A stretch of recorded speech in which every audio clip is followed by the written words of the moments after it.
अगला देखो बच्चे, पॉलिटी में आए। देखो आप पॉलिटी में बस लक्ष्मीकांत का जो इंडेक्स वाला सेक्शन है जहां पे आपको सारे टॉपिक्स मिलते हैं वो उठाना, और फिर मैंने जो टॉपिक्स लिखे हैं वो उठाना। पहली नजर में ये लगेगा कि अरे इतना सब कुछ है, अरे कुछ नहीं है, बहुत सारी चीजें नहीं लिखी हैं, और जो लिखी है उनमें से भी कुछ को येलो मार्क किया है कि अगर बहुत ही समय कम है, बिल्कुल आप देने ही वाले हो सीजीएल, तब तो ये जो येलो वाले वो कम से कम करके जाना। देखो पॉलिटी में इंपॉर्टेंट आर्टिकल्स हो गए, शेड्यूल्स हो गए, अनुसूचियां हो गई, कॉन्स्टिट्यूशनल अमेंडमेंट्स खास तौर पे जो 99 से लेकर 106 तक हैं वो, फिर प्रियम्बल प्रस्तावना से क्वेश्चन आते हैं बहुत बार कि भाई जब कब अमेंड किया था, कौन से शब्द जोड़े थे, फिर प्रियम्बल के लिए किसने क्या कहा, के एम मुंशी ने क्या कहा, ठाकुरदास भार्गव ने क्या कहा। फंडामेंटल राइट्स से बहुत क्वेश्चन आते हैं, डीपीएसपी फंडामेंटल ड्यूटीज आप उठा तो लो, आप उठा लो।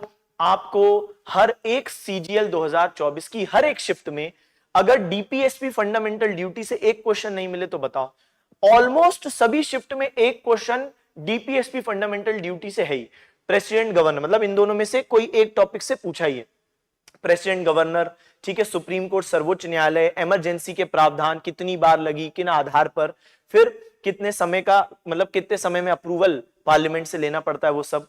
पंचायतों के आर्टिकल हो गए कि 243A किससे रिलेटेड है, एम किससे रिलेटेड है, वो सब चीजें, और कौन सा संविधान संशोधन अधिनियम था।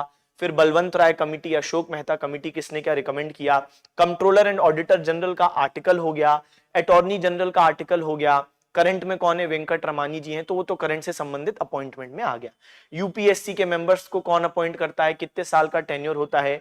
इलेक्शन कमीशन वैसे भी बहुत ट्रेंड में चल रहा है भाई, तो इलेक्शन कमीशन वैसे भी फेवरेट है कि कब स्थापित हुआ था, फिर हम देखें कब मल्टी मेंबर बॉडी बना, फिर करंट में कौन है जो इलेक्शन कमिश्नर ऑफ इंडिया है, तो ये आपका करंट भी हो गया, और साथ साथ इनके प्रावधान आर्टिकल 324 वो सब बातें भी यहाँ पे शामिल हो गई।